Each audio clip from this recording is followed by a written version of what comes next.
The new Himalayan.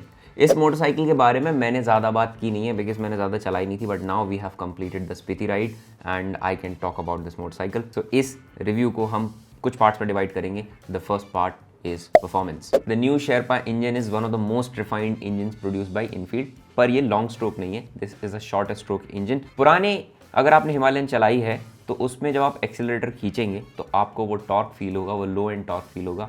That is not present in this motorcycle because the delivery of power is more biased towards touring rather than being biased towards providing you that initial kick on off-roads. Because I have ridden both of the motorcycles for longer distances. Himalayan हमने नेपाल ले गए थे जब चलाई हुई है, and this one we have taken to Spiti. So now there is a clear difference between the initial torque delivery, but once this motorcycle, the new Himalayan, keeps moving, थोड़ा time आप जब चला लेंगे and you are on a highway and कोई truck आता है and as soon as you pull the throttle to overtake it, that significant difference from the older one is there. Plus it will easily do 120 130 all day long. This is a very comfortable motorcycle for long rides and the kind of power this engine generates. अब अगर आपके साथ कोई KTM वाला बंदा चल रहा है तो आप उसके साथ पूरे दिन लग के चल सकते हैं। पुरानी हिमालयन में ये थोड़ी सी परेशानी थी। KTMs can easily do 120 130 all day long, but नई हिमालयन में you can also be at par with KTMs in terms of speed, in terms of longer distances.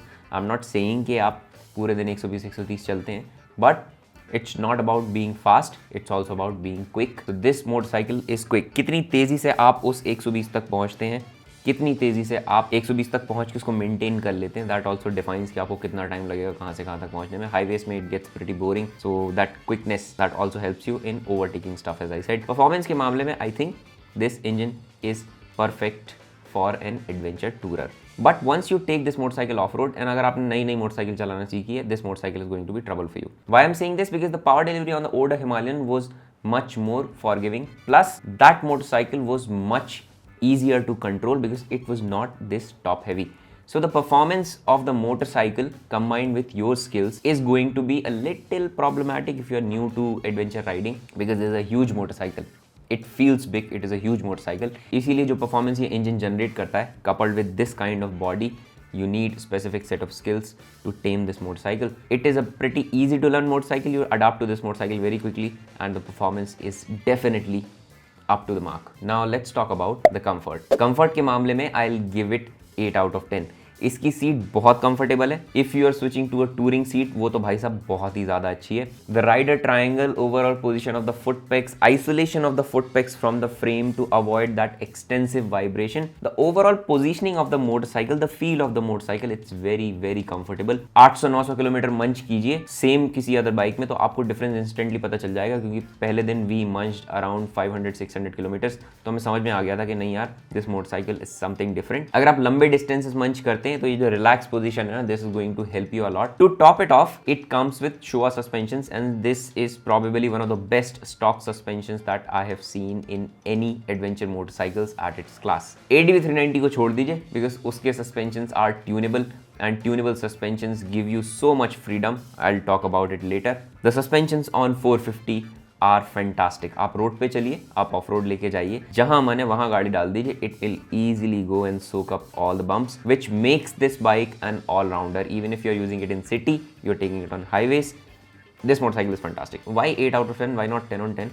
Let me tell you. Because this motorcycle is a heavy motorcycle. For a guy like me, it's a heavy motorcycle. Now, being heavy is not the problem. Being top heavy is the problem. Because the tank is so big and this motorcycle is a little bit top heavy, क्योंकि मैंने motorcycle गिराई है, and once you drop it on an angle, आप खींच खाच के इस side भी कर लेंगे तो गाड़ी पीछे फुटपैक पे रख जाती है, then इस बाइक को उठाना is a little bit tough. For a guy like me, picking up a 200 kilo motorcycle on a slope, it's pretty tough. पहली चीज़, अगर सस्पेंशंस में एडजस्टेबिलिटी होती, थोड़ी बहुत भी एडजस्टेबिलिटी होती, then it would have been great.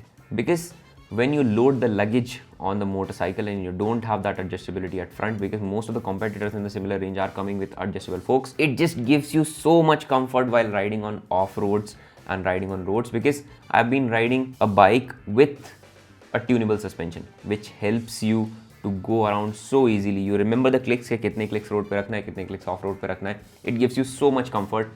That one hiccup is there because the motorcycle is big, it's top heavy and you go off road and you drop it. इसको उठाना for a guy like me, next level discomfort because this motorcycle is made for adventures. ये जो footprint है कि of road में गई तो परेशानी होने वाली है अगर आप स्पेशली अकेले हो, that really tingles my brain a little bit. Overall as a package जो लास्ट के जो दो हैं वो मेरा मानना है it is probably one of the most comfortable road tourers available in the country right now. Now let's talk about electronics. Fully digital instrument cluster, ride by wire, ABS, but expected था कि traction control भी आएगा, वो इस motorcycle में नहीं है।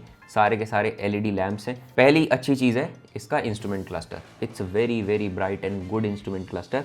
साथ में आप ऐप के थ्रू मैप पेयर कर सकते हैं। इस मैप ने हमें बहुत दिक्कत दी है बिकॉज मैप मोटरसाइकिल को कार की तरह समझता है and takes you from all the car ways which is very problematic if you are riding for longer distances, क्योंकि मोटरसाइकिल अक्सर पतले रास्तों से निकल जाती हैं तो वो डिस्टेंस भी शॉर्ट हो जाता है, plus it's faster.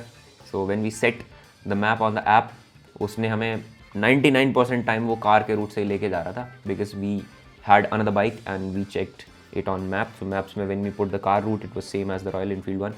I don't know if there is an option to set bike or car in the app, but we couldn't find one. The second big hiccup is the rear indicators, because ये जो tail light वाली light है वो पिछले indicator में ही integrated है। सो अगर bike गिरी, जो कि अक्सर गिरती है और पीछे से टकराई, तो वो इंडिकेटर टूट जाएंगे and then you will be out there in the wild, specially if you are in Himalayas और समवेयर अराउंड रिमोट लोकेशंस। आप परेशान हो जाओगे क्योंकि आप बिना टेल लाइट के आपको घूमना पड़ेगा। There is no other option because this is so specific. आपको वापस सर्विस सेंटर में ही मिलेगा, बाहर से आप लेके कुछ ऐसा लगा नहीं सकते, फिर वो टेल लाइट चलेगी नहीं चलेगी। There are going to be aftermarket stuff for sure, but I really have this problem. I don't buy the idea of having just two indicators without any specific tail light, dedicated tail light, क्योंकि off roads में indicator are the first thing जो अक्सर टूटते हैं, क्योंकि मेरी bike में अक्सर टूटते हैं। एक और बहुत बड़ी कमी है जो इस मोटरसाइकिल में तो देनी चाहिए थी, which is cruise control.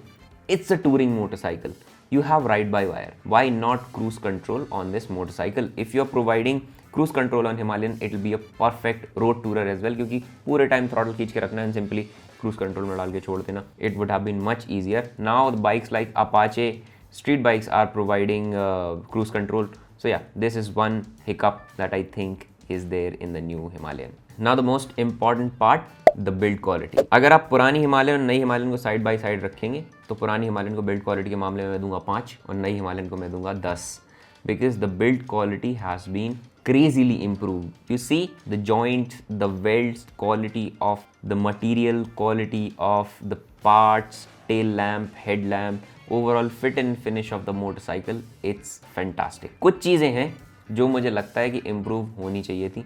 Suppose I told you guys about an issue जहाँ पे वो थ्रॉटल वायर जो है बाहर से ही निकल के जा रहा है। I know it's not significant for most of the people, but मैंने दिल्ली में मोटरसाइकिल सीधे तार काट के जॉइंट करके चोरी होते हुए देखी है। And if your ignition wire is exposed, that is a direct welcome कि भैया आओ काटो और लेके जाओ। KTMs में I love this thing because they conceal it so well, you cannot find the wire जब तक आप पूरा टैंक नहीं निकाल लेंगे। तो भले ही चोर निकाल तो सकते हैं दोनों ही कंडीशन में, but it is much easier to see and cut the wire and take the bike. तो ओवरऑल बिल्ड क्वालिटी की अगर हम बात करें तो LCD, paint, overall fit and finish, the panel gaps you say जहाँ पे पैनल फिट होते हैं, everything is top notch. Plus ये बाइक जब हम काजा से निकले तो it was 25 kilometres of complete back ice and हमने कम से कम 10 या 15 बार तो ये बाइक गिराई होगी। The tank guards on this motorcycle are fantastic, very good quality, कुछ नहीं हुआ टैंक को। लीवर्स बेंड हो गए, that is other thing because bike constantly गिर रही थी। सो आई कैन से, आई कैन डेफिनेट, टूटे नहीं लीवर्स फिर भी गिरने के बाद भी, so I can definitely say the build quality has been significantly improve. क्योंकि पुरानी वाली मोटरसाइकिल पे आप ट्रिप पे लेके जाइए या वापस लेके आएंगे तो आपको कुछ ना कुछ मेजर रिपेयर कराना ही पड़ेगा because that quality issue was there.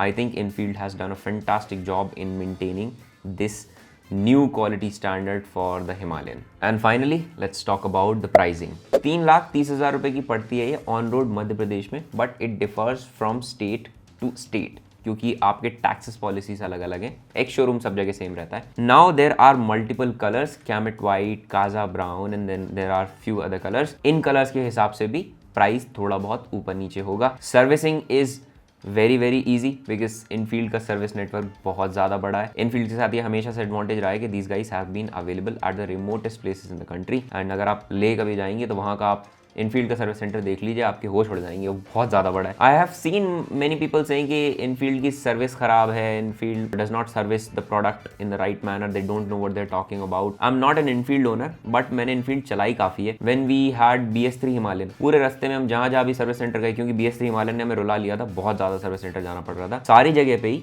The experience was very good. We were given utmost priority. I did not tell them that I am on YouTube or something. They took us in, repaired the bike, gave it back to us, no problems at all. On this trip also हम bike बिल्कुल नई लेके गए थे, हमारी पहली service ही इसी trip में हुई थी वो bike. We bought it and took it to Spiti. Service के मामले में it's pretty good, प्राइसिंग के मामले में it's fantastic. Now the question is, do I recommend this motorcycle? So now let's talk about the final verdict. I have seen a lot of people switching from Adventure 390.